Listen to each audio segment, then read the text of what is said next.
Pemerintah Kota Makassar membentuk posko siaga bencana di seluruh kelurahan. Posko ini dilengkapi dengan 100 personil yang siap diterjunkan jika ada aduan dari masyarakat terkait bencana. Posko siaga bencana berada di setiap kelurahan dan dibentuk oleh pemerintah Kota Makassar.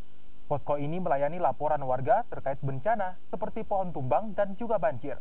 Salah satunya posko yang berada di Kelurahan Dayak, Kecamatan Biringkanaya.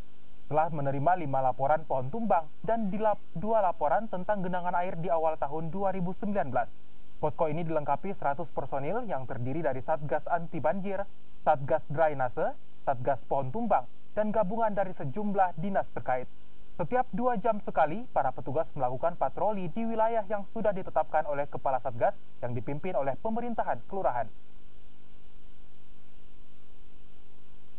Ketika ada aduan dari masyarakat, kami secara tidak langsung tanggap dengan hal seperti itu.